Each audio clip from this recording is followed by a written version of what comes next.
श्री सच्चिदानंद सद्गुरु साईनाथ महाराज की जय। सद्गुरु श्री साईनाथुनि शरद बाबूजी की जय।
श्री सच्चिदानंद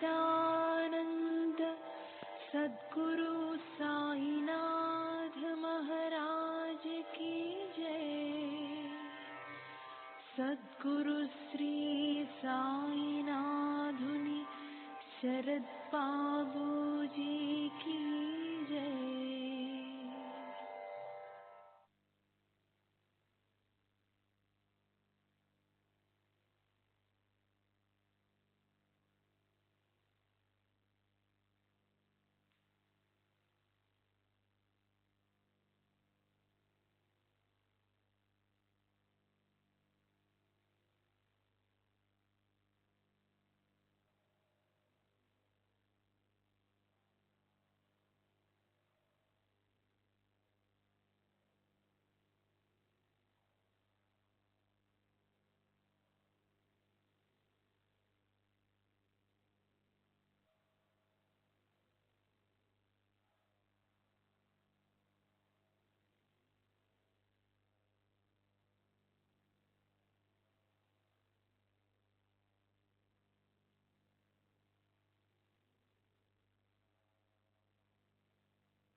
श्री सच्चिदानंद सद्गुरु साईनाथ महाराज की जय।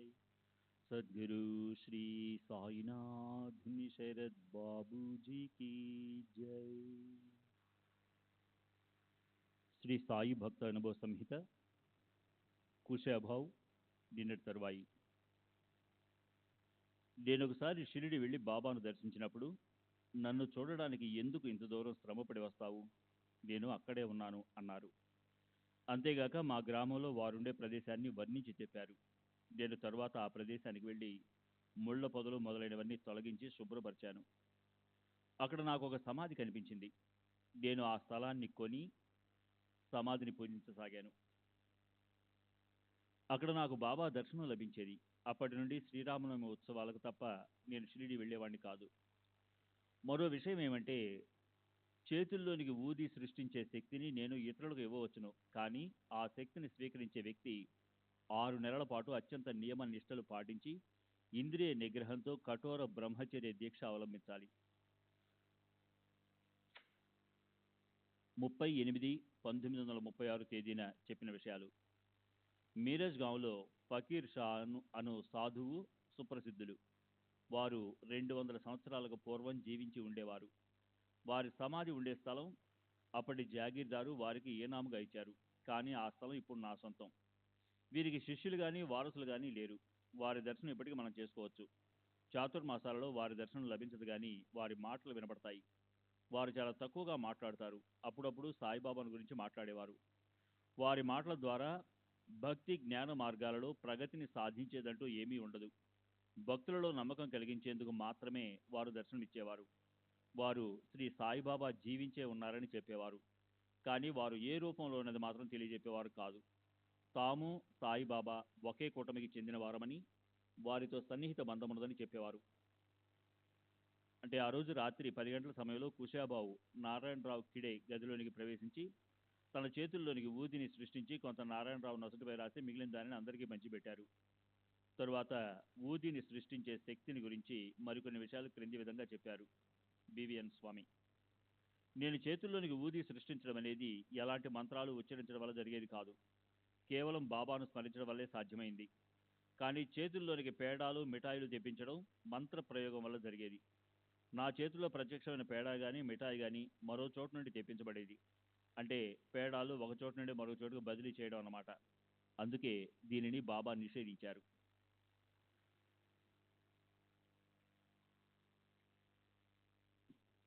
జూలై 26వ తేదీ 1936 బాలకృష్ణ గోవింద ఉపాసనీ శాస్త్రి పదవీ విరమణ చేసిన సంస్కృత ఆచార్యుడు.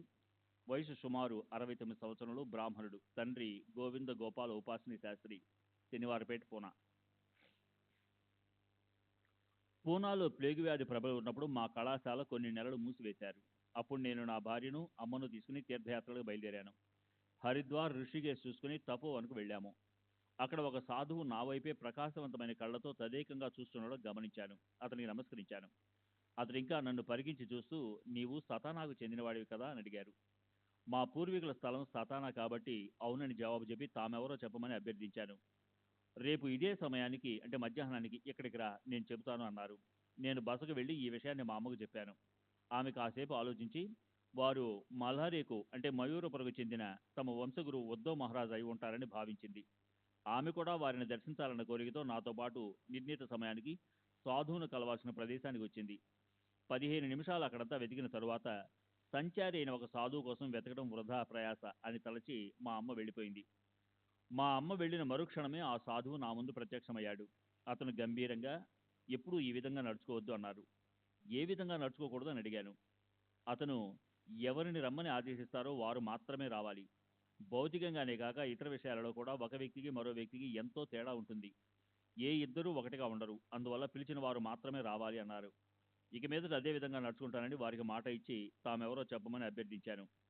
నీవు నీ ఇంట్లో పూజించే దేవుళ్ల మధ్య ఒక శాలిగ్రామం ఉంది కదా అని అడిగి దానిని యథాతథంగా వర్ణించారు. నేను ఉందని చెప్పాను. ఆ శాలిగ్రామంను ఉద్ధవ్ మహారాజ్కి ఇచ్చింది నేనే. ఉద్ధవ్ మహారాజ్ దానిని అతని మనవడికి ఇచ్చాడు. అతను మీ తాతగారికి ఇచ్చాడని చెప్పారు. ఆ శాలిగ్రామం నాకు వంశపారంపర్యంగా లభించింది. దానిని ఇంకా నేను పూజిస్తున్నాను. ఆ సాధువు చూడడానికి 50-60 సంవత్సరాల వయసున్నట్టుగా కనిపించారు. లావుగా, బలంగా, ఒంటిపై కేవలం కౌపీనం మాత్రం ధరించున్నారు. అప్పటికీ వారెవరన్నది నాకు నిర్ధారణ కాలేదు. అంతలో ఆయన తమ చేతులను ఊపుతూ నా దృష్టిని ఆకర్షిస్తూ, ఒక చెట్టుంది, ఇద్దరు దానిని ఎక్కారు. ఒకడు క్రిందికి వచ్చాడు, మరొకడు పైకి వెళ్ళాడు అన్నారు. అప్పటి వరకు మరాఠీలో మాట్లాడుతున్న వారు ఈసారి హిందూస్థానీలో మాట్లాడారు. చివరిగా వారు నీవు తెలుసుకుంటావులే అని చెప్పి అదృశ్యమయ్యారు. ఇది జరిగిన చాలా సంవత్సరాల తర్వాత అంటే 1910-11 ప్రాంతంలో వచ్చిన క్రిస్మస్ సెలవుల్లో నా తమ్ముడు కాశీనాథ్ను వెతకడానికి ధూళే నుండి దక్షిణం వైపు బయలుదేరాను.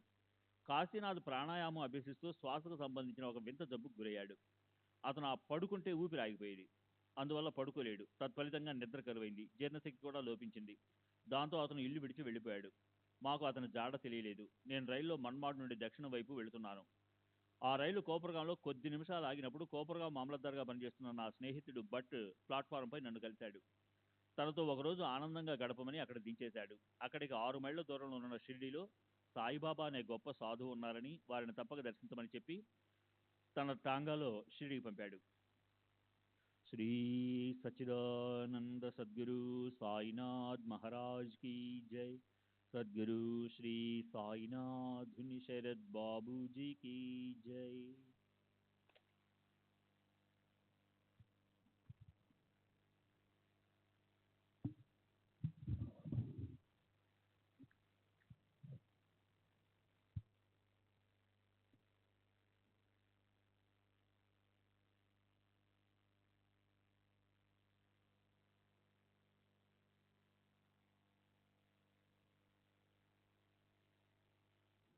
నేను మసీద్కి వెళ్ళాను. సాయిబాబా దుని దగ్గర నిలబడి అప్పుడప్పుడు తమ చుట్టూ తాము తిరుగుతూ ఉన్నారు. వారు నన్ను చూసి లోనికి రమ్మని పిలిచారు. నేను వెళ్ళి వారికి సాష్టాంగ ప్రణామం చేశాను. నన్ను పరికించి చూస్తూ ఖండోబా దేవాలయానికి వెళ్ళమన్నారు. బాబా ఖండోబా దేవతను దర్శించమని చెప్తున్నారని తలచి, అందరూ దేవుళ్ళు బాబాలోనే ఉన్నారని, వారి దర్శనంతో నాకు తృప్తి కలిగిందని బదులు చెప్పాను. ఖండోబా ఆలయానికి వెళ్ళు అని బాబా మళ్ళీ చెప్పారు. దీన్ని బట్టి వారు నన్ను అక్కడ ఉండకుండా వెళ్ళిపోమ్మంటున్నారని అనుకున్నాను. దాంతో నేను మసీద్ ప్రక్కనున్న ఇంటికి వెళ్ళాను. వారికి బాబా ఆదేశం గురించి చెప్పగా, ఖండోబా ఆలయంలో ఉపాసనీయ శాస్త్రి అనే వ్యక్తి ఉన్నాడని వాళ్ళు చెప్పారు. వెంటనే నేను ఖండోబా దేవాలయానికి వెళ్ళగా అక్కడ నా తమ్ముడు కనిపించాడు. కాశీనాథు తాను బాబా ఆదేశాల మేరకు అక్కడ నివసిస్తున్నానని, బాబాను అరుదుగా దర్శిస్తానని చెప్పాడు. నేను అతని భోజన ఖర్చుల నిమిత్తము 4 రూపాయలు దాదా కేల్కర్కి ఇచ్చి తిరిగి మసీద్కి వచ్చాను. నేను అప్పుడు షిరిడీలో 1-2 రోజులు గడిపాను. మొదటి రోజు బాబా అందరినీ మామూలుగా దక్షిణ అడుగుతున్నారు. కొందరు వారికి దక్షిణ సమర్పించారు. వారు చేయి చాపి నన్ను కూడా దక్షిణ కుక్షణ ఇస్తావా అని అడిగారు. నా దగ్గర డబ్బు లేదని చెప్పి నా ప్రణామములు సమర్పించాను. బాబా అప్పుడు హిందూస్థానీలో, చూడు, ఒక చెట్టు ఉంది, ఇద్దరు దానిని ఎక్కారు, ఒకడు క్రిందికి వచ్చాడు, మరొకడు పైకి వెళ్ళాడు అని తపోవనంలోని సాధువు చెప్పిన మాటలు యథాతథంగా చెప్పారు. నేను ఒక్కసారి తపోవనం సాధువుని గుర్తు చేసుకున్నాను. చూడటానికి ఆ సాధువు బాబా వేషధారణలో వేరుగా ఉన్న రూపంలో దగ్గర పోలికలు కనిపించాయి. తర్వాత బాబా తమ స్వీయ చరిత్రలోని కొన్ని జ్ఞాపకాలను ప్రస్తావించారు. ఝాన్సీ రాణి బాల్కొన్న యుద్ధంలో తాము సైన్యంలో ఉన్నామని చెప్పారు. రెండో రోజు కూడా బాబా నన్ను దక్షిణ అడిగారు. నా దగ్గర రైలు ఛార్జీలకు బొటాబొటిగా సరిపోయే డబ్బులే ఉన్నాయని, దక్షిణ ఇవ్వలేకపోతున్నందుకు క్షమించమని అన్నాను. అప్పుడు వారు నన్ను నా జేబులోనున్న వెండి గడియారాన్ని చూపిస్తూ దాన్ని దక్షిణగా ఇవ్వమని అడిగారు. నేను ఒక్క నిమిషం సంకోచించిన మొత్తానికి దాన్ని వారికి సమర్పించాను. వారు దాన్ని తీసుకొని ప్రక్కనే ఉన్న ఒక పకీర్కి ఇచ్చారు. తర్వాత నన్ను చూస్తూ గడియారం కోల్పోయానన్న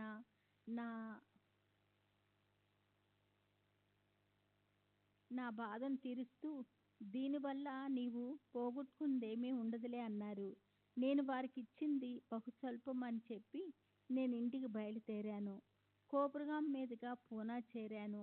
అక్కడ నా స్నేహితుడైన నాతు ఇంటికి వెళ్ళాను. షిరిడీలో బాబాకు నేను నమస్కరించిన జేబు గడియారం గురించి మాట్లాడుతూ, అలాంటి గడియారం కొనాలంటే ఎంత ఖరీదవుతుందని విచారించాను. అదే సమయంలో నాతు సోదరుడు 60 రూపాయలు ఖరీదు చేసే బంగారు జేబు గడియారాన్ని పంపి దాన్ని బాబా కానుగ్గా స్వీకరించమని చెప్పాడు. నేను స్వీకరించాను. నేను బాబాకు గడియారం ఇచ్చినందువల్ల పోగొట్టుకున్నదేమీ లేదు. నేను షిరిడీకి 1-2 సార్లు వెళ్ళాను. అప్పుడు శ్రీ సాయిబాబాపై ఒక సంస్కృత పద్యాన్ని రచించాను.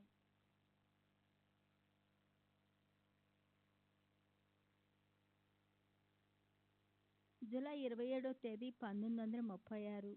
బాలకృష్ణ రామచంద్ర ఖైర్కర్. వైదిక జీవనం. వయస్సు 70 సంవత్సరాలు. బ్రాహ్మణుడు. ఖైరీ. చిత్లీకి 3 మైళ్ళ దూరం. నేను మొదట సాయిబాబా ఒక పిచ్చి ఫకీర్ అని విన్నాను. అది సుమారు 35 సంవత్సరాల క్రితం సంగతి.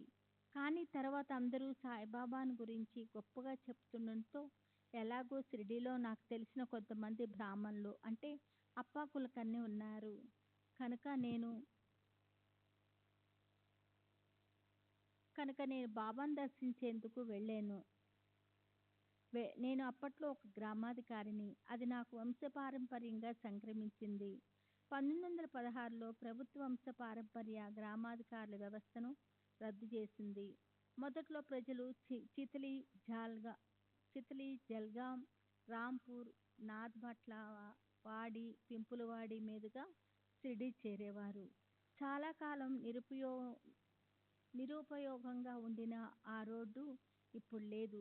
బాబా నూనెకు బదులు నీటితో దీపాలు వెలిగించే లీలను నేను చూశాను. దండేర్పూర్కు చెందిన దేశపాండే మాస్టారు బాబా మాటలు తరచూ వింటుండేవాడు. కానీ బాబా ఏం మాట్లాడతారోనన్నది మాత్రం నాకు తెలియదు. నేను 1908లో సాయిబాబా వద్దకు వెళ్ళినప్పుడు మసీదులో నా పాదం కింద ఒక పైసా ఉన్నట్లు గమనించి దాన్ని తీసి బాబాకి ఇస్తూ, ఈ పైసా మీదే, భద్రపరచుకోండి అన్నాను. బాబా ఆ పైసాని తిరిగి నాకు ఇస్తూ, సరేలే, ఈ నాణ్యాన్ని ఇంటికి తీసుకునెళ్ళు. దీన్ని నీ పూజా గదిలో దేవతామూర్తుల మధ్య పెట్టుకుని పూజించుకో. నీకు శుభం కలుగుతుంది అన్నారు. నేను అలాగే దాన్ని ఇంటికి తీసుకెళ్లి పూజించాను. 3 సంవత్సరాల వరకు, అంటే 1911 వరకు నా పరిస్థితులు చాలా అభివృద్ధి చెందాయి. అంతకుముందు పగలు తింటే రాత్రి తినడానికి ఏమీ ఉండేది కాదు. అటువంటిది నాణ్యాన్ని పూజించడం మొదలుపెట్టిన తర్వాత గ్రామాధికారిగా నా సంపాదనలో చాలా డబ్బు ఆదా చేసుకోగలిగాను. నా భార్యకు బంగారు గాజులు కూడా చేయించగలిగాను. ఒకసారి నేను ప్రయాణంలో అపవిత్రంగా ఉన్నందున నా పారాయణ గ్రంథాన్ని నా స్నేహితుడికి ఇచ్చాను. బాబా ఇచ్చిన పైసా అందులోనే ఉంది.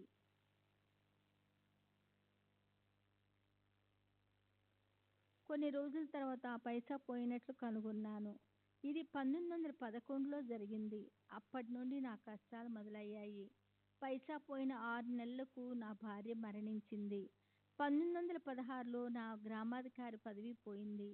1917-18లో మా అమ్మ కూడా మరణించింది. అప్పుడు నేను భిక్షాటనలో జీవిస్తున్నాను.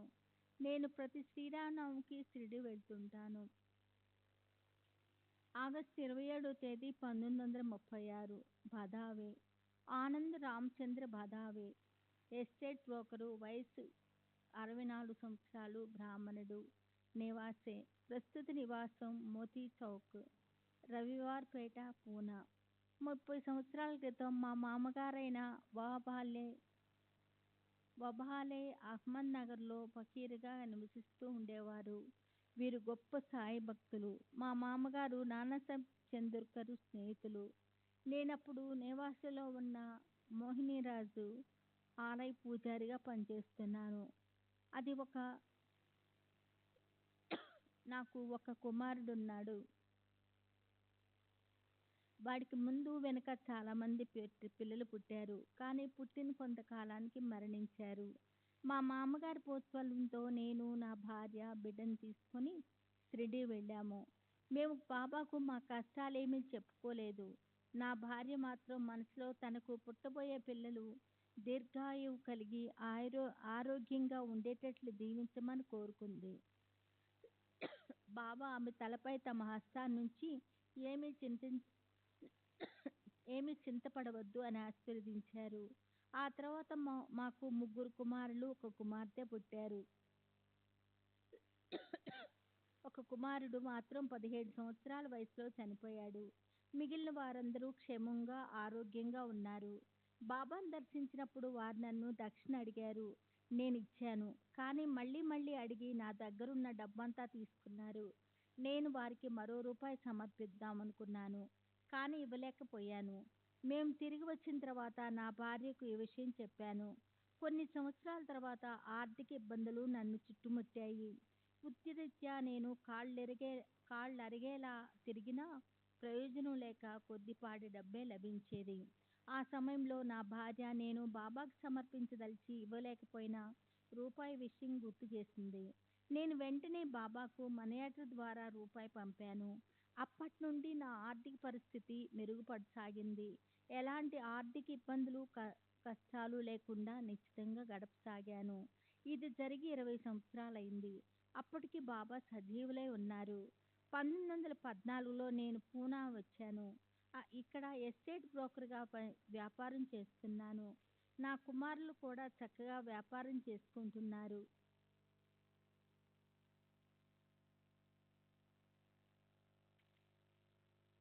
శ్రీ సచ్చిదానంద సద్గురు సాయినాథ్ మహారాజ్ की जय. सद्गुरु श्री साईनाथ निसरद बाबू जी की जय.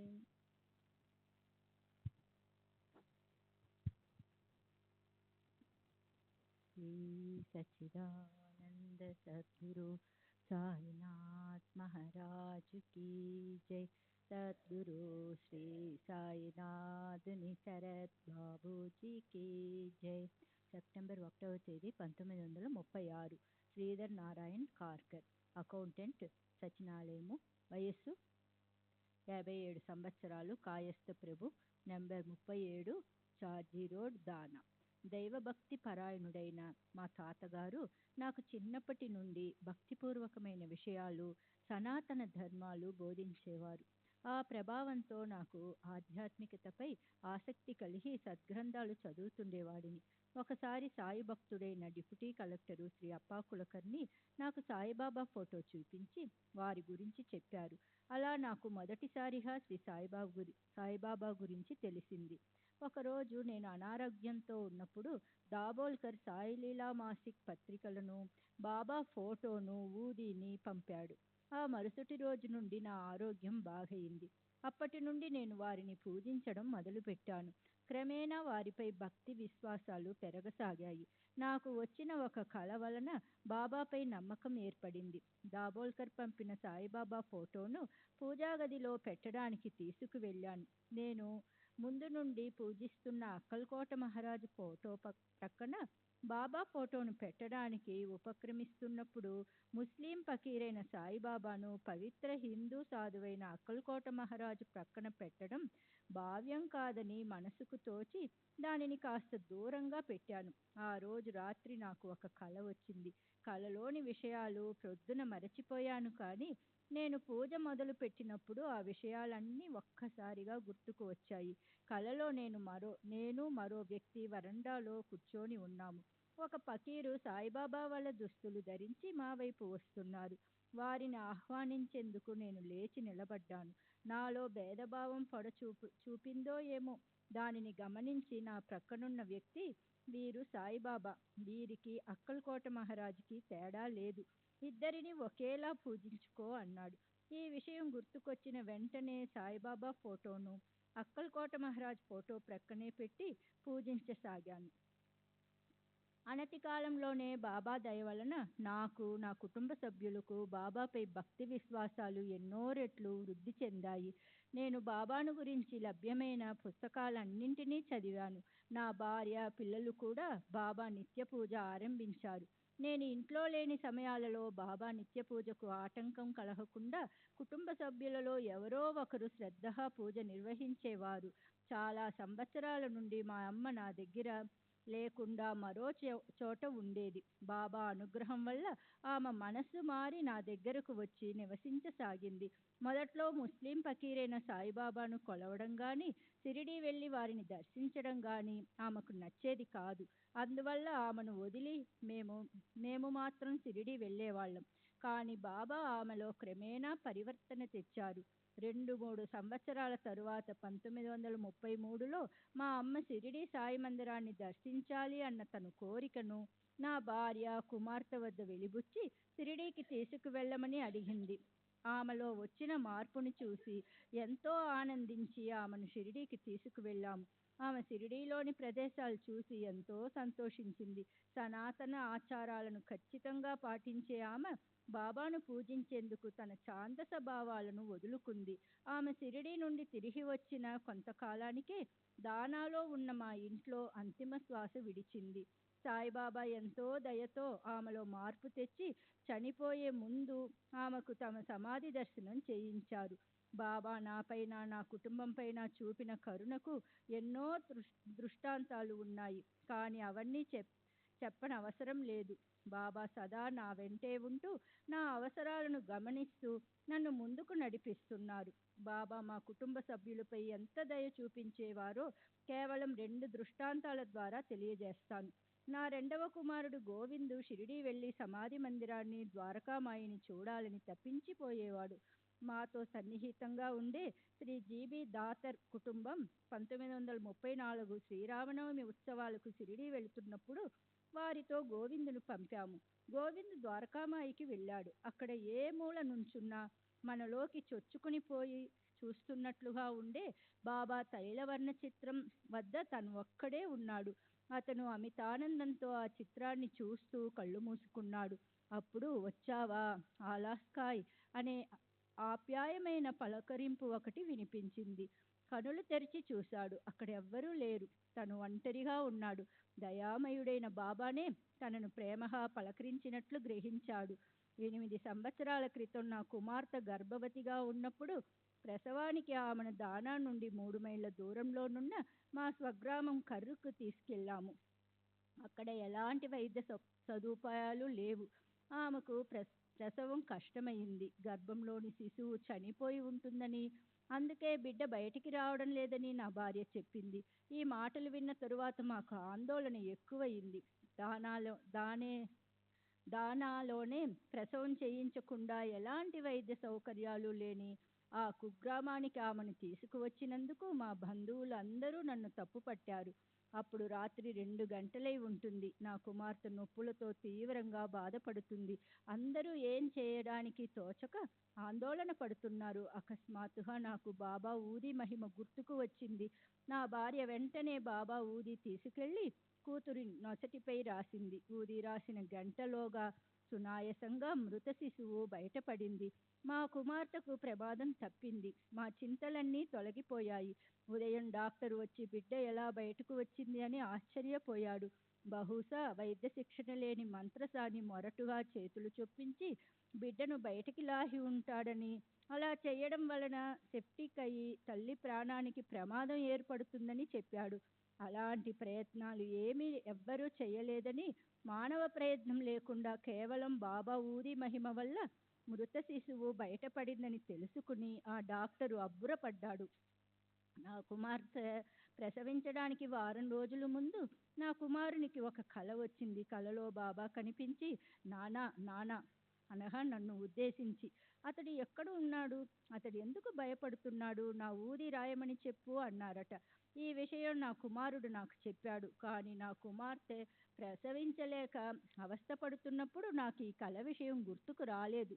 అప్పటికప్పుడు స్ఫురించి ఊదిని ఆశ్రయించాను. ఆ తరువాత ఎంతో కాలానికి ఆ విషయం గురించి ఆలోచిస్తుండగా అర్థమైన విషయం ఏమిటంటే, సాయిబాబా వారం రోజుల ముందే నా కుమార్తెకు రాబోయే ప్రమాదాన్ని కల ద్వారా హెచ్చరించి దానిని నివారించే మార్గాన్ని కూడా సూచించారు. కానీ నేను ఆ కల విషయం మరచిపోయినప్పుడు నాకు ప్రేరణ ఇచ్చి ఊది పెట్టేటట్లు చేశారు. మా అమ్మాయిలందరూ శ్రద్ధతో బాబాను పూజిస్తూ రోజు ఆరతి ఇస్తారు. శ్రీ సచ్చిదానంద సద్గురు సాయినాథ్ మహారాజు కీ జై. సద్గురు శ్రీ సాయినాథుని శరత్ బాబూజీ కీ జై. శ్రీ సచ్చిదానంద సద్గురు సాయినాథ్ మహారాజు కీ జై. సద్గురు శ్రీ సాయినాథుని శరత్ బాబూజీ కీ జై. సెప్టెంబర్ 12వ తేదీ 1936.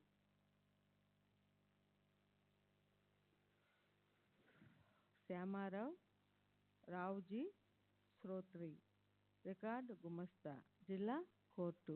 వయసు 55 సంవత్సరాలు. కాయస్థ ప్రభు, థానా. నేను సుమారు 1909లో ఒకే ఒకసారి సాయిబాబాను దర్శించాను. వారికి నమస్కరించి వారి సన్నిధిలో కూర్చొని ఉండగా నా మదిలో ఒక ప్రశ్న ఉదయించింది. బాబా వెంటనే నన్ను ఆలయంలో పురాణం చెప్తున్న బాయి అనే ఆమె దగ్గరికి వెళ్ళమన్నారు. నేను ఆలయానికి వెళ్ళాను. అక్కడ 50 సంవత్సరాల ఒక బ్రాహ్మణ స్త్రీ పురాణ పఠనం చేస్తూ ఉంది. నేను అక్కడ కూర్చొని వినసాగాను. అప్పుడు ఆమె చదువుతున్న భాగమే నా ప్రశ్నకు సమాధానం అయ్యింది. ఆ విధంగా బాబా తమ విశిష్ట పద్ధతిలో నా ప్రశ్నకు సమాధానం ఇచ్చారు. సెప్టెంబర్ 12వ తేదీ 1936 Sadashiv Trimbak Sadashiv Trimbak Vidavkar, retired goods clerk, GIP railway, వయసు 68 సంవత్సరాలు, కాయస్థ ప్రభు, మహాగిరి, థానా.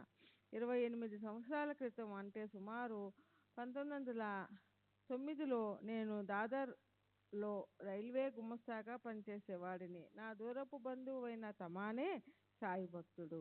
అతను నన్ను షిరిడీకి వెళ్ళి సాయిబాబాను దర్శించమని ప్రోత్సహించాడు. 1909 ప్రాంతంలో నేను సాయిని దర్శించదలిచి తమానేతో పాటు కోపర్గాం స్టేషన్ చేరాను. బాబాను దర్శించి తిరిగి కోపర్గాం రావడానికి రాను పోను టాంగాను మాట్లాడుకొని షిరిడీ చేరాము. మేము తినడానికి 2 మామిడి పండ్లను టాంగాలోనే ఉంచి మిగిలిన మామిడి పండ్లను, కొంత పొగాకు, కొన్ని రాగి నాణ్యాలను నేను బాబాకు సమర్పించాను.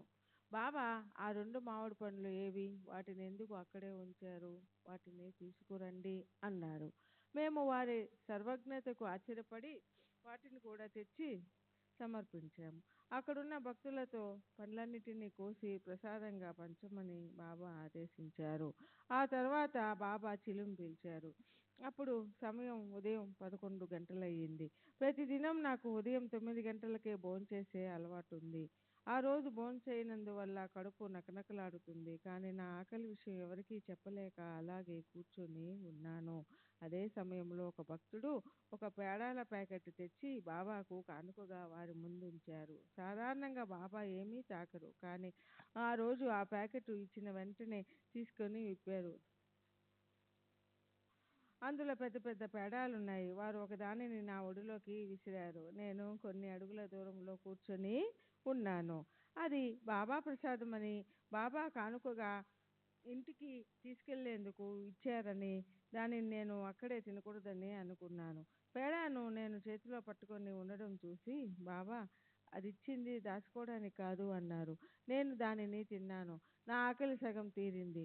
బాబా మళ్ళీ ఇంకొక పేడ విసిరారు. కనీసం దీనినైనా ప్రసాదంగా తీసుకెళ్ళదలచి చేతిలో పట్టుకొని ఉన్నాను.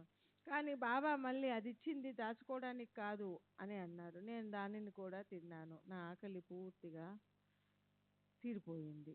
ఇక బాబా పేడాలను విసరనూ లేదు, ఎవరికీ పంచనూ లేదు. బాబా మొదట నా ఆకలి విషయం, తర్వాత నా అర్ధాకలి విషయం, ఆ తర్వాత నా ఆకలి పూర్తిగా తీరిపోయిన విషయం నేను చెప్పకపోయినా తెలుసుకున్నారు. మధ్యాహ్న ఆరతి జరిగిన తర్వాత నాకు తమానేకు భోజనం విషయం సమస్యగా తయారైంది. అప్పుడు వంట చేసుకొని తినడానికి సమయం మించిపోయింది. కానీ త్రికాలజ్ఞులైన బాబాకు మేము అక్కడికి వస్తున్న విషయం ముందే తెలుసు. అందుకే ఆ రోజు ఉదయం రిటైర్డ్ మమల్తాదారు ఇంటికి బాలా సాహెబ్ బాటే కాబోలు తాము ఆ రోజు భోజనానికి వస్తున్నట్లు బాబా చెప్పారట. అందువల్ల అతను భోజన పదార్థాలు ఎక్కువ వండించి తయారుగా ఉంచాడు. ఆర్తయిన తర్వాత బాబా మా ఇద్దరిని 3వ అతిథిగా ఒక బ్రాహ్మణుని ఇంటికి తీసుకువెళ్ళి భోజనం పెట్టమని అతనిని ఆదేశించారు. మేము బాబా ప్రతినిధులుగా వెళ్ళడంతో మాకు ఎంతో సంతృప్తికరంగా భోజనం వడ్డించారు. మమ్మల్ని ఆ అధికారి ఇంటికి పంపే ముందు బాబా నన్ను చూపించి, ఇతను అనవసరంగా చింతపడుతున్నాడు, కానీ ఇతని పని ఎప్పుడో జరిగిపోయింది అని ఆ అధికారితో చెప్పారట. అతను నాతో ఈ విషయం చెప్పి నేను ఏ పని కోసం వచ్చానో తెలుపమన్నాడు. నేను బాబా నుండి ఉపదేశం పొందడానికి వచ్చినట్లు అతనితో చెప్పాను. సాధారణంగా భక్తులను వచ్చిన రోజే వెళ్ళడానికి బాబా అనుమతించరని అందరూ చెప్తున్నారు. కానీ 2 కారణాల వల్ల ఆ రోజే తప్పక వెళ్ళవలసి అవసరం ఉంది. మొదటిది, మేము కోపర్గాం వెళ్ళకపోయినా టాంగావాడికి తిరుగు బాడుగా ఇచ్చి తీరాలి. రెండవది, నేను ఆఫీసులో అనారోగ్యంగా ఉందని చెప్పి రావడంతో మరుసటి ఉదయం దాదర్లోని రైల్వే మెడికల్ ఆఫీసర్ ఎదుట హాజరు కావాల్సి ఉంది. మధ్యాహ్నం మమ్మల్ని తిరిగి కోపర్గం తీసుకెళ్ళడానికి టాంగావాడు తొందరపెట్టసాగాడు. మేము అతడిని మరికొంతసేపు ఆగమని చెప్పి మసీదులోనికి వెళ్ళాము. ఈలోపు టాంగావాలా అక్కడికి కూడా వచ్చాడు. బాబా అతని వైపు చూసి తొందర ఏమిటి అని చెప్పి పంపించేశారు. నా రెండవ ఇబ్బంది కూడా బాబాకు తెలుసు కాబట్టి మాకు సెలవు ప్రసాదించారు. బాబా నన్ను ఊదీ తీసుకొని వెళ్ళమన్నారు. నేను ఊదీ తీసుకుని బయలుదేరాను. నేను మసీదు నుండి వచ్చేటప్పుడు చింతపడకు, నీ పని పూర్తయింది అన్నారు. నేను వచ్చింది బాబా నుండి ఉపదేశం పొందడానికి, కానీ వారు నాకు ఏ ఉపదేశమూ ఇవ్వలేదు. మరి పూర్తయిందని చెప్తున్న ఆ పనేమిటో నాకు అర్థం కాలేదు. నేను దాదర్ తిరిగి వచ్చాను. 7-8 రోజుల తర్వాత నాకు ఒక కల వచ్చింది. ఆ కలలో ఇండోర్లో నివసిస్తున్న నా వంశగురువు నాకు ఉపదేశం ఇవ్వడానికి మా ఇంటికి వచ్చి ఉన్నట్లు కనిపించింది. నాకు వారు వస్తున్నట్లు ఏ ఉత్తరం కానీ ఉపదేశం కానీ లేదు. కానీ ఈ కల వచ్చిన కొన్ని రోజులకు అకస్మాత్తుగా మా వంశగురువు ఆఫీసుకు వచ్చారు. నేను వారిని సాదరంగా ఆహ్వానించి ఇంటికి తీసుకెళ్ళాను. నాకు వచ్చిన కల విషయం ఆయనకు తెలిపాను. ఆ కల విషయం తనకు తెలుసునని, తాను వచ్చింది ఉపదేశం ఇవ్వడానికేనని చెప్పారు. కానీ ఆ విషయం అప్పటికే ఎలా తెలుసో చెప్పలేదు. మరుసటి రోజు శాస్త్రోక్తంగా నాకు శివమంత్రాన్ని ఉపదేశించారు. నేను శైవుణ్ణి కాబట్టి నాకు శివమంత్రాన్ని ఉపదేశించారు. వారు మరో విషయం కూడా చెప్పారు. బాబా మాటలు ఎంత శక్తివంతమైనవంటే, నేను షిరిడీలో ఉన్నప్పుడే నాకు ఉపదేశం ఇవ్వడానికి వీరికి షిరిడీ ఎంతో దూరంలో ఉన్న ఇండోర్లో నివసించే వీరు బాబాను ఎన్నడూ దర్శించలేదు. బాబా ప్రేరణ కలిగించారని, అందుకే నా పని పూర్తయినట్లు బాబా చెప్పారని గ్రహించాను. ఈ భక్తుడు హుబ్లీ సిద్ధరూఢ స్వామి భక్తుడు. ఇతడు 1909లో బాబా దర్శనం చేసుకున్న తర్వాత ఒకసారి మాత్రమే 1935లో షిరిడీ వెళ్ళి బాబాకు కృతజ్ఞతలు అర్పించి వచ్చారు. సెప్టెంబర్ 13వ తేదీ 1936. దత్తాత్రేయ విఠల్ వైద్య, ఖజానా గుమస్తా, ఠానా కలెక్టరేట్. వయసు 25 సంవత్సరాలు. కాయస్థ ప్రభు. తండ్రి విఠల్ ఎన్ వైద్య, ఠానా. నా తండ్రి విఠల్ ఎన్ వైద్య రిటైర్డ్ రైల్వే ఉద్యోగి. కరాచీలో నివసిస్తూ ఉండేవారు. వారు ఎప్పటి నుండో సాయిబాబా భక్తులు. కానీ ఆయన బాబాతో తనకున్న అనుభవాలను ఇతరులతో పంచుకోవడానికి ఇష్టపడేవారు కాదు. మా నాన్న మొదటి షిరిడీ యాత్ర నా చిన్నతనంలో జరిగింది. అప్పటి విషయాలు గుర్తుంచుకునే వయసు కూడా నాకు లేదు. షిరిడీ బయలుదేరే రోజు నా సోదరి చబ్బుకు తీవ్రంగా జ్వరం వచ్చింది. అనారోగ్యంతో ఉన్న పసిబిడ్డను తీసుకొని ప్రయాణం చేయడం మంచిది కాదని బంధువులందరూ చెప్పారు. కానీ మా నాన్న లెక్క చేయకుండా బాబాపై ఉన్న నమ్మకంతో అందరినీ తీసుకొని బయలుదేరాడు. మేము కళ్యాణ్ స్టేషన్ చేరేటప్పటికి చబ్బుకు జ్వరం తగ్గిపోయింది. ఆ విధంగా మా నాన్న బాబాపై పెట్టుకున్న నమ్మకం బలపడింది. మా నాన్న మసీదుకు వెళ్ళి బాబాను దర్శించుకున్నాడు. ఆయన మరుసటి ఉదయం ఉద్యోగ విధులకు హాజరు కావాల్సి ఉంది. సరైన సమయానికి బొంబాయి చేరుకోవాలంటే తాను వెళ్ళదలిచిన రైలును కోపరగాంలో అందుకోవాలి. మా నాన్న బాబా వద్దకు వెళ్ళి అనుమతి కోరాడు. ఆ మరుసటి దినం ఆఫీస్కి వెళ్ళవలసి ఉందన్న వెంటనే బయలుదేరాలని కూడా విన్నవించుకున్నాడు. కానీ బాబా అనుమతి ఇవ్వలేదు. దాదాపు 4 గంటల పాటు షిరిడీలోనే ఉంచిన తర్వాత వెళ్ళమని ఆదేశించారు. అప్పుడు కోపరగాం స్టేషన్కు వెళ్ళినా ప్రయోజనం ఉండదు. రైలు ఎలాగో వెళ్ళిపోయి ఉంటుంది. మా నాన్నకు ఏం చేయాలో తోచలేదు. ఒకసారి బాబా ఆజ్ఞ ఇచ్చిన తర్వాత అక్కడ ఉండకూడదని భక్తులు చెప్పడంతో ఆయన కోపరగాంకు బయలుదేరాడు. అనూహ్యంగా మా నాన్న ఎక్కవలసిన రైలు 5 గంటలు ఆలస్యంగా నడుస్తూ ఆయన స్టేషన్ చేరిన తర్వాతే వచ్చింది. బాబా సర్వజ్ఞతకు మా నాన్న ఆశ్చర్యపోయాడు. ఆయన సకాలంలో బొంబాయి చేరాడు. 1933-34 సంవత్సరంలో మా నాన్న అనారోగ్యానికి గురయ్యాడు. తీవ్రమైన న్యూమోనియా వ్యాధితో మంచాన పడ్డాడు. ఆయనకు చికిత్స చేస్తున్న డాక్టరు చిప్కర్ మా నాన్న కోలుకుంటాడనే ఆశ వదులుకోమన్నాడు. 21 రోజులు గడిచిన జ్వర తీవ్రత తగ్గలేదు. మా నాన్న అంతటి అనారోగ్యంలోనూ నిరంతరం బాబానే ప్రార్థిస్తూ గడుపుతున్నాడు. 21వ రోజు రాత్రి 9 గంటల సమయంలో ఆయనకు బాబా భౌతికంగా దర్శనమిచ్చారు. ఆయన పడక పక్కనే మేమందరం ఉన్నా మాకెవరికీ కనిపించలేదు. బాబా వచ్చారు, వారు రొట్టెలు ఉల్లిపాయ అడుగుతున్నారు అని మా నాన్న అరిచారు. మాకేమో బాబా కనిపించలేదు. బహుశా నాన్నగారు జ్వర తీవ్రతలో పలువరిస్తున్నారేమో అనుకొని రొట్టె ఉల్లి తీసుకువెళ్ళలేదు. దాంతో మా నాన్న కోపంతో మమ్మల్ని అందరినీ బయటికి వెళ్ళమన్నారు. మేము గది బయటికి వచ్చి లోపల ఏమి జరుగుతుందో వినపడేలా నిలబడ్డాము. అప్పుడు లోపల బాబా మా నాన్నతో మాట్లాడడం వినిపించింది. ఇంకా ఎవరు అజ్ఞాత వ్యక్తులు ఇద్దరిని బాబా వెళ్ళిపోమ్మని ఆజ్ఞాపిస్తున్నారు. కానీ వాళ్ళు తమతో మా నాన్నను కూడా తీసుకుని వెళ్తామని చెప్తున్నారు. బాబా ఒప్పుకోలేదు. వాళ్ళని అక్కడి నుండి వెళ్ళిపోమ్మని గద్దించి సట్కాతో నేలపై కొట్టారు. దానితో వాళ్ళు వెళ్ళిపోయినట్లు అనిపించింది. ఆపై వాళ్ళు గొంతులు వినిపించలేదు. తర్వాత బాబా మా నాన్నను ఒక పెద్ద లోటాడు చల్లటి నీటిని తాగమని చెప్పి వెళ్ళిపోయారు. మా నాన్న నన్ను లోనికి పిలిచి చల్లని మంచినీళ్ళు తెమ్మన్నారు. డాక్టర్ చల్లని నీళ్లు త్రాగవద్దని చెప్పినందువల్ల నేను కాస్త తటపటాయించాను. మా నాన్న పట్టుబట్టడంతో బాబా మాటలపై నమ్మకం ఉన్న మా అమ్మ చల్లని నీరు తెచ్చి ఇచ్చింది. మా నాన్న 2-3 కప్పులు నీళ్లు త్రాగారు. వెంటనే ఆయనకి చెమటలు పట్టి జ్వరం తగ్గ ఆరంభించింది. వెంటనే మేము డాక్టర్కు కబురు పెట్టగా అతను వచ్చి పరీక్షించాడు. చల్లని నీళ్లు త్రాగడంతో జ్వరం తగ్గిపోయిందని తెలుసుకున్న డాక్టర్ ఆశ్చర్యానికి అవధులు లేవు. ఒక ఇంజెక్షన్ ఇచ్చి వెళ్ళిపోయాడు. తిరిగి మరుసటి రోజు వచ్చి పరీక్షించి ఇక వారికి ఏ ప్రమాదం లేదని తేల్చి చెప్పాడు. ఇలా బాబా తమ దర్శనం ద్వారా సహాయం అందించి మా నాన్న ప్రాణాలను కాపాడారు. అంతకు ముందు కూడా మా నాన్న కష్ట సమయాలలో ఉన్నప్పుడు బాబా తమకు కనిపించి రొట్టె ఉల్లిపాయలు అడిగారని చెప్పేవారు. గత సంవత్సరం అంటే 1935లో మా చెల్లెలు చబ్బుకు వివాహం చేయదలిచారు. తగిన సంబంధం కోసం వెతుకుతూ మా నాన్న ఆందోళన పడసాగారు. ఒక సంబంధం కుదిరినట్లు అనిపించి చివరికి ఏదో కారణం వల్ల చెడిపోయింది. దీంతో మా నాన్న మరింతగా ఆందోళన పడసాగాడు.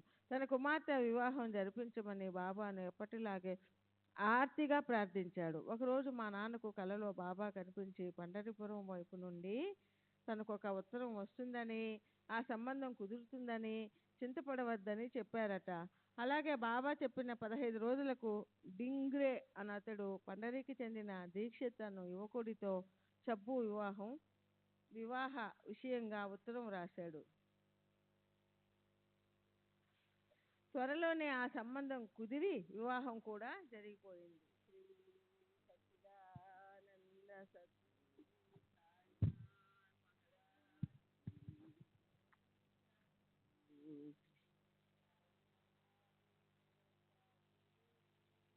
శ్రీ సచ్చిదానంద సద్గురు సాయినాథ్ మహారాజ్ की जय.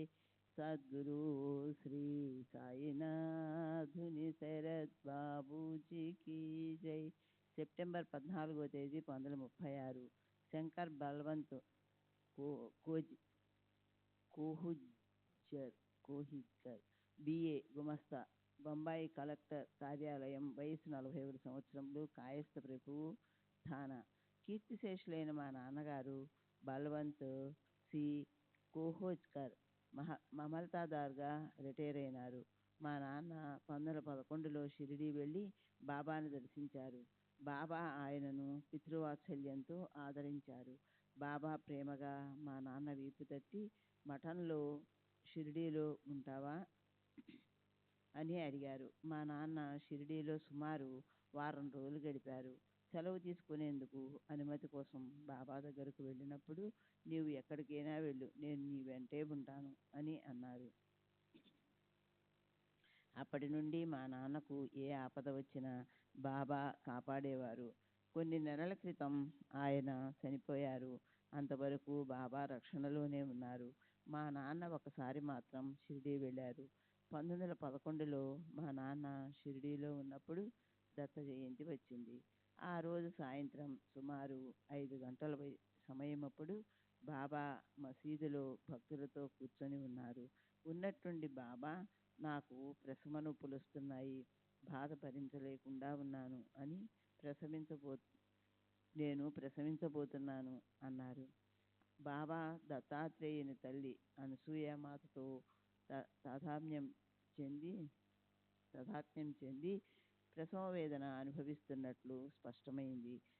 సంఘటన జరిగిన కొద్దిసేపటికి సంధ్యా సమయంలో బాబా భక్తులందరినీ బయటకు వెళ్ళమని ఆదేశించారు. భక్తులందరూ బయటకు వెళ్ళారు. కొంత సమయం గడిచిన తరువాత భక్తులను లోపలికి రమ్మని పిలిచారు. ఆ సమయంలో బాబా ఎంతో ఆనందంగా ఉన్నారు. అప్పుడు భక్తులందరూ లోనికి వెళుతుండగా మా నాన్న మాత్రం నేరుగా మసీదు లోపలికి వెళ్ళారు. అక్కడ బాబా గద్దెపై బాబాకు బదులు 3 శిరస్సులు దత్తాత్రేయ శిశువు మా నాన్నకు కనిపించారు. ఆ దృశ్యం క్షణకాలం మాత్రమే నిలిచింది. తిరిగి చూసేసరికి అక్కడ బాబా యథారూపంలో కప్నీధారి అయి కనిపించారు. పురాణాల ప్రకారం దత్తాత్రేయుడు జన్మించిన జన్మించింది సంధ్యా సమయంలోనే. అది చూచిన తరువాత మా నాన్న ఎటువంటి అనుభూతికి లోనై ఉంటారో ఊహించవచ్చు. ఆయనకు బాబా దత్త స్వరూపులని నిదర్శనం దొరికింది. తరువాత మా నాన్న ఊరికి బయలుదేరే రోజు బాబా దగ్గర సెలవు ఊది తీసుకొని రోడ్డుకు మసీదుకు మధ్యనున్న వీధులు ఇళ్ళు అన్నీ దాటుకొని మెయిన్ రోడ్డుకు చేరారు. అక్కడ మా నాన్న మదిలో బాబాను చూడటం ఇదే చివరిసారి అవుతుందేమోననే తలపు వచ్చింది. మరొక్కసారి వారిని చూస్తే బాగుండును కదా అని కోరుకుంటూ లేండి వైపు చూశారు. అక్కడ లేండి కంచె నుండి తొంగి చూస్తూ బాబా ముఖం కనిపించింది. అద్భుతాలలోకెల్లా అద్భుతం. బాబాను తను మసీదులో దర్శించి వచ్చాడు. బాబా తనతో పాటు గాని తనను అనుసరించి గాని రాలేదు. అయినప్పటికీ బాబాను మరోసారి దర్శించాలనే కోరిక జనించిన మరుక్షణం మసీదుకు 100-150 గజాల దూరమున్న లేండి వద్ద బాబా రూపం కనిపించింది. మా నాన్న బాబాను చూడటం అదే చివరిసారి. అందుకే బాబా మా నాన్నతో వెళ్తున్నావా, మంచిది వెళ్ళు అన్నారు. అప్పుడు నేను మా నాన్నతో షిరిడీ వెళ్ళలేదు, కానీ పై అనుభవాలన్నీ ఆయన నాకు మరికొందరికి చెప్పాడు. బాబా వద్ద నాకున్న అనుభవాలు చాలా కొద్ది మాత్రమే. చిన్నప్పుడు నేను బాబా ఫోటోను జేబులో పెట్టుకొని ఉండేవాడిని. అప్పటి నుండి నా చదువులో జీవితంలో అంతా మంచే జరిగింది.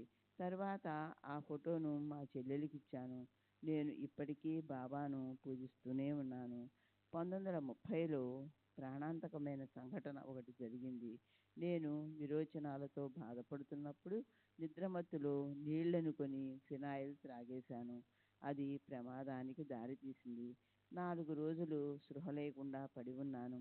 నాకు చికిత్స చేస్తున్న డాక్టర్ చిప్కర్ నేను చనిపోతానని భయపడ్డాడు.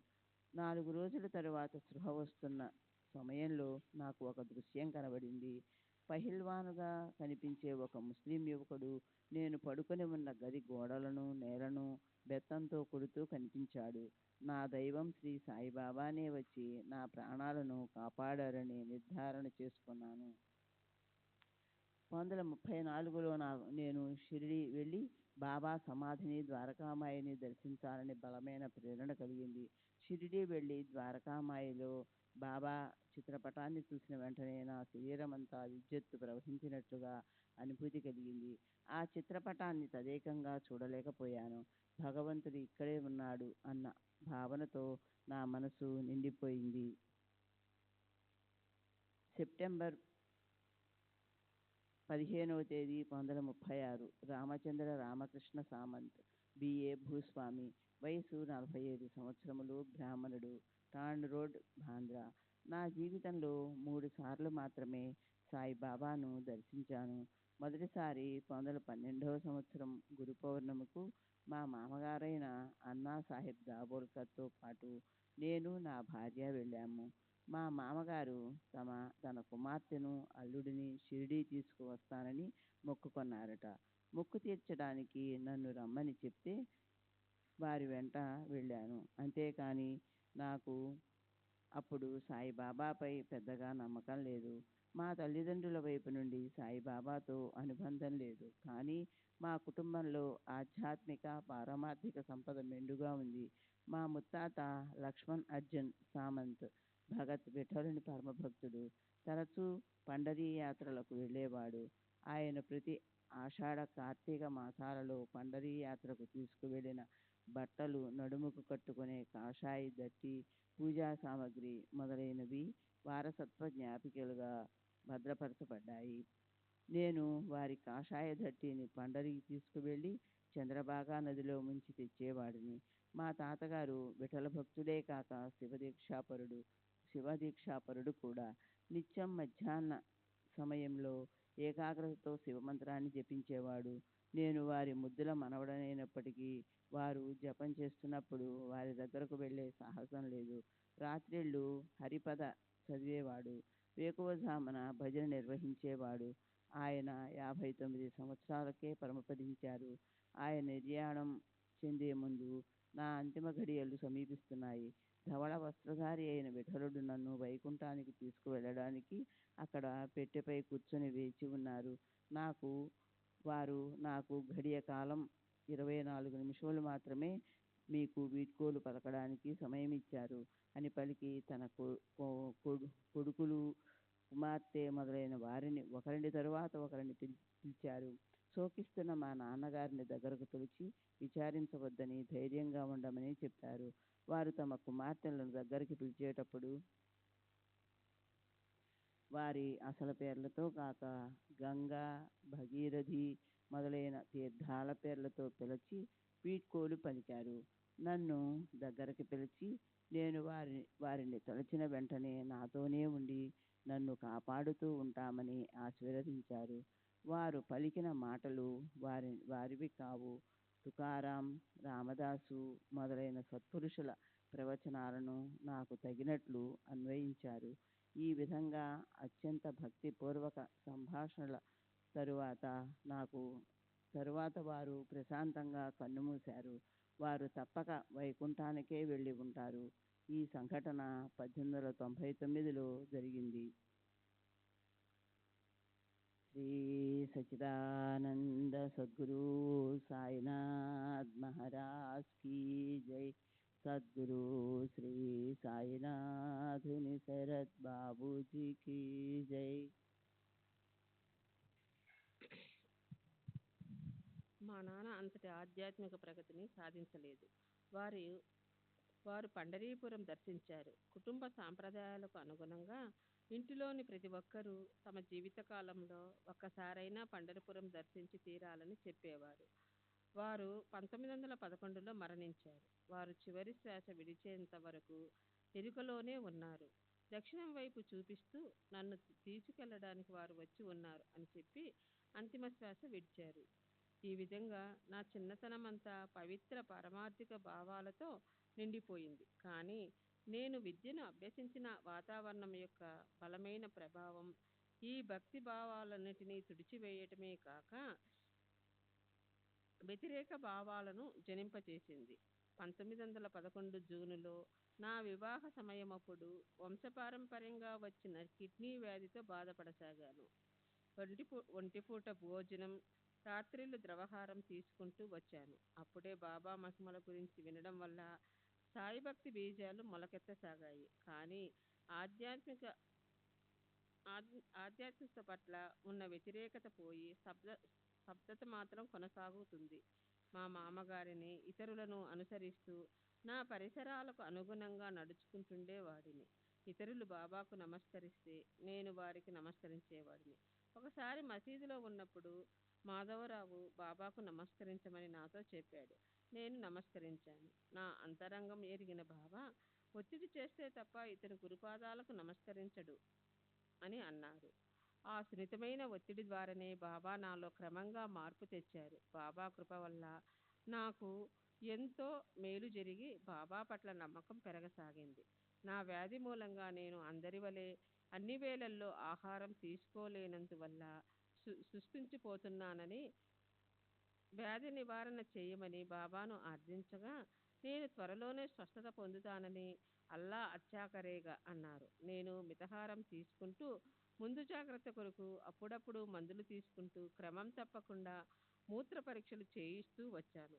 త్వరలోనే వ్యాధి నయమై మామూలుగా ఆహారం తీసుకోవటం మొదలుపెట్టాను. బాబా మాటలు నిజమయ్యాయి. నేను మొదటిసారి బాబాను దర్శించిన 11 నెలలకు అంటే 5/6/1913న నాకు తొలి సంతానంగా ఆడపిల్ల జన్మించింది. అదే సంవత్సరం బసెన్లోనున్న తుంగరేశ్వర్ దేవస్థానం యొక్క కమిటీ చైర్మన్గా నేను నియమించబడ్డాను. 1915 గురు పూర్ణిమకు బాబాను రెండవసారి దర్శించాను. ఈసారి కూడా మా మామగారితో నా భార్యతో కలిసి వెళ్ళాను. ఈసారి షిర్డీ దర్శనంలో చెప్పుకోదగిన అనుభవాలేమీ కలుగలేదు. కానీ 1915 ఫిబ్రవరిలో జరిగిన సంఘటన చెప్పుకో చెప్పుకోతగింది. నా ఎరుకలో లేకుండా నిగూఢ రీతిలో బాబా నన్నెలా కాపాడుతున్నారో నాకు తెలిసింది. ఆ సంఘటన వివరిస్తాను. ఫిబ్రవరి నెలలో ఒకరోజు ఆర్నాలలో ఉన్న మా ఇంటిలో పండుకొని ఉన్నాను. అప్పుడు అనారోగ్యం నుండి మెల్లగా కోలుకుంటున్నాను. మంచం మీద నుండి లేవబోతూ అకస్మాత్తుగా మూర్ఛ వచ్చి పడిపోయాను. నా భార్య, ఇతర కుటుంబ సభ్యులు నా చుట్టూ నిలబడి ఇది ఏ ప్రమాదానికి దారితీస్తుందో ఏమోనని భయపడుతున్నారు. ఆ సమయంలో నాకు ఒక దృశ్యం కనపడింది. యమదూతల వలె కనిపించే 8-10 నల్లని ఆకారాలు నా చుట్టూ మూగాయి. వారు డాలు, బల్లాలు పట్టుకొని ఉన్నారు. వారెందుకో నన్ను కొట్టి హింసిస్తున్నారు. నాలో నేను ఏమిటి ఇదంతా, ఎందుకు వాళ్ళు నన్ను కొడుతున్నారు అని అనుకోసాగాను. కానీ వాళ్ళు నన్ను ఎంత కొడుతున్నా బాధేమీ తెలియడం లేదు. ఇంతలో గదిలోకి ఒక వెలుగు వచ్చింది. ఆ వెలుగు నుండి ఒక హస్తం ముందుకు వచ్చి ఆ ఆకారాల అన్నిటినీ ఒక పక్కకు ఈడ్చివేసింది. ఆ నల్లని ఆకారాలు ఆ వెలుగుకు దూరంగా గౌరవభావంతో నిలబడ్డాయి. ఆ హస్తం కిందగా తెల్లటి కప్ని కొంత భాగం కనిపించింది. అంతేకాక ఒక వింతైన పరిమళం గదంతా వ్యాపించింది. తరువాత నాకు స్పృహ వచ్చి కళ్ళు తెరచాను. క్రింద పడటం మూలంగా నాకెలాంటి గాయాలు కాలేదు. నా కంటి అద్దాలు మాత్రం పగిలిపోయాయి. నా చుట్టూ చేరి ఉన్న కుటుంబ సభ్యులందరూ బాబానే నన్ను కాపాడారని నమ్మారు. నాకు మాత్రం అప్పుడు బాబాపై 1915లో అంతటి నమ్మకం కలుగలేదు. 1927లో నారాయణ మహారాజ్ మహిమ చవి చూసిన తరువాతే బాబాపై దృఢ నమ్మకం ఏర్పడింది. ఆ రోజు నన్ను రక్షించిన అమృతహస్తం సాయిబాబాదే అని గుర్తించాను. 1918 అక్టోబరులో బాబా మహాసమాధి చెందడానికి వారం 10 రోజుల ముందు మేము షిరిడీ వెళ్ళి బాబాను దర్శించాము. నా 2 పిల్లలతో పాటు నా ఇతర కుటుంబ సభ్యులను కూడా తీసుకెళ్లాను. దురదృష్టవశాత్తు షిరిడీలో నా కుమారులిద్దరూ నీళ్ల విరోచనాలతో బాధపడసాగారు. మామూలుగా అలాంటి పరిస్థితుల్లో పూర్తిగా ఆహారం ఇవ్వకపోవడం గాని లేదా ద్రవాహారం ఇవ్వడం గాని చేస్తారు. కానీ ఈ విషయం బాబాకు చెబితే వాళ్ళకి సిర గోధుమ నూకను నేతిలో ఉడికించి తినిపించండి అన్నారు. పిల్లలు సిరా తిన్నారు. వారం రోజుల్లో వాళ్ళకి ఆరోగ్యం చేకూరింది. మా మామగారు కూడా ఒకసారి జబ్బు చేసినప్పుడు బాబా ఆదేశం మేరకు నిషిద్ధమైన ఆహారాన్ని తీసుకున్నారు. బాబా ఆజ్ఞానుసారం నడుచుకున్నందువల్ల ఎటువంటి హాని కలుగలేదు. 1918లో బాబా నన్ను మొదటిసారి దక్షిణ అడిగారు. అలా ఎన్నోసార్లు అడిగారు. నేను వారు అడిగినంత మొత్తాన్ని ఇచ్చాను. వారు నన్నెప్పుడూ ఇతరుల దగ్గర అప్పు తీసుకుని దక్షిణ సమర్పించమని ఒత్తిడి చెయ్యలేదు. అటువంటి ప్రదేశాలలో అప్పు చేయడం నాకు ఇష్టముండదు. నా జేబులోని డబ్బులన్నీ అయిపోక మునిపే వారు నన్ను దక్షిణ అడగడం మానేసేవారు. మరొక విశేషమేమంటే నాకు ఆధ్యాత్మికత పట్ల అపనమ్మకం జనించిన సమయాలలోనే నన్ను దక్షిణ అడిగేవారు. వారు దక్షిణ అడిగే 25, 15, 10 సంఖ్యలలో ఏదైనా అంతరార్థముందో లేక ఆ సంఖ్యలు ఏ విషయాన్నైనా సూచిస్తున్నాయో కూడా నాకు అర్థమయ్యేది కాదు. బాబా ఒక్కొక్కసారి వాడకెళ్ళి కూర్చో అని ఆదేశించేవారు. నేను వారి మాటలను యథాతథంగా తీసుకుని మేము ఉంటున్న బూటీవాడకు వెళ్ళి మా మామగారి వద్ద కూర్చునేవాడిని. కానీ చాలా కాలం తర్వాత బాబా మాటలకు అర్థం వాడలో జరిగే పురాణ పఠనంలో కూర్చో అని తెలుసుకున్నాను. శ్రీ సచ్చిదానంద సద్గురు సాయినాథ్ మహారాజ్ की जय सद्गुरु श्री साईनाथ निसरत बाबू जी की जय।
श्री सच्चिदानंद सद्गुरु साईनाथ महाराज की जय। सद्गुरु श्री साईनाथ शरद बाबू जी की जय। साई रहम नजर करना, बच्चों का पालन करना। साई रहम नजर करना, बच्चों का पालन करना।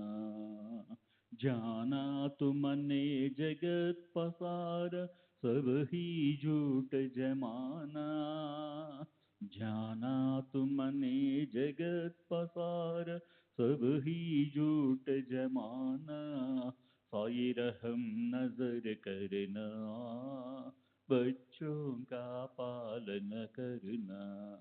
साई रहम नजर करना, बच्चों का पालन करना। मैं अंधा हूँ बंदा आपका, मुझसे पद दिखलाना। मैं अंधा हूँ बंदा आपका, मुझसे पद दिखलाना। साई रहम नजर करना, बच्चों का पालन करना। साई रहम नजर करना, बच्चों का पालन करना। दास गणों कहे अब क्या बोलूं, थक गई मेरी रसना। दास गणों कहे अब क्या बोलूं, थक गई मेरी रसना। साई रहम नजर करना, बच्चों का पालन करना।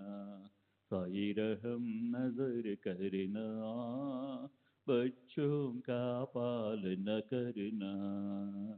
रहमो नजर करो अब मोरे साई, तुम बिना नहीं मुझे माँ बाप भाई। रहमो नजर करो, मैं आंधा हूँ बंदा तुम्हारा।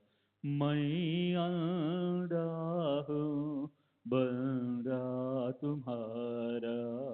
मैं ना जानू, मैं ना जानू, मैं ना जानू।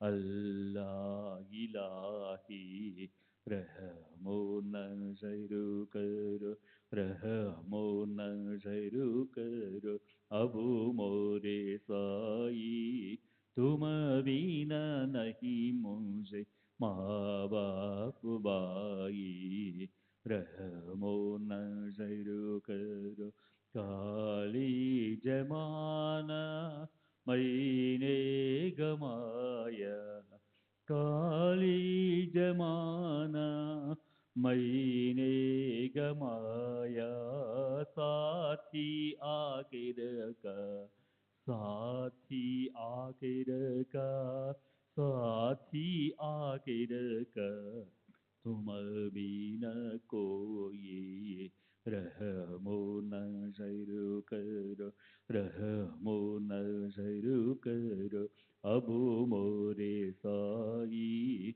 तुम बिना नहीं मुझे माँ बाप बाई, रहमो नजर करो, अपने मस्जिद का झाड़ू गण है, अपने मस्जिद का झाड़ू गण है, मालिक हमारे, मालिक हमारे, मालिक हमारे, तुम बाबा साई, रहमो नजर करो, रहमो नजर करो, अबू मोरे साई, तुम बिना नहीं मुझे माँ बाप बाई, रहमो नजर करो।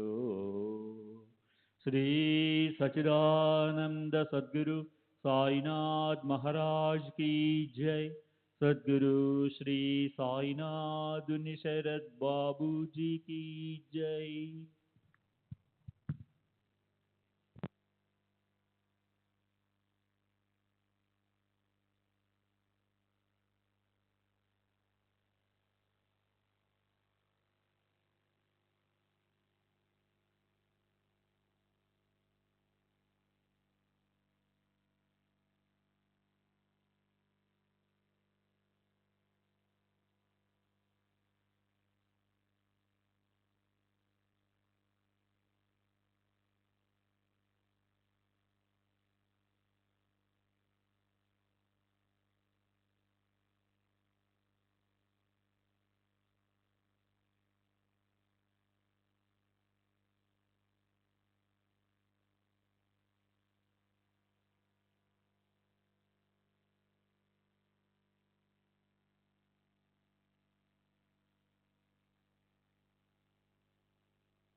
श्री सच्चिदानंद सद्गुरु साईनाथ महाराज की जय। सद्गुरु श्री साईनाथुनि शरद बाबू जी की जय।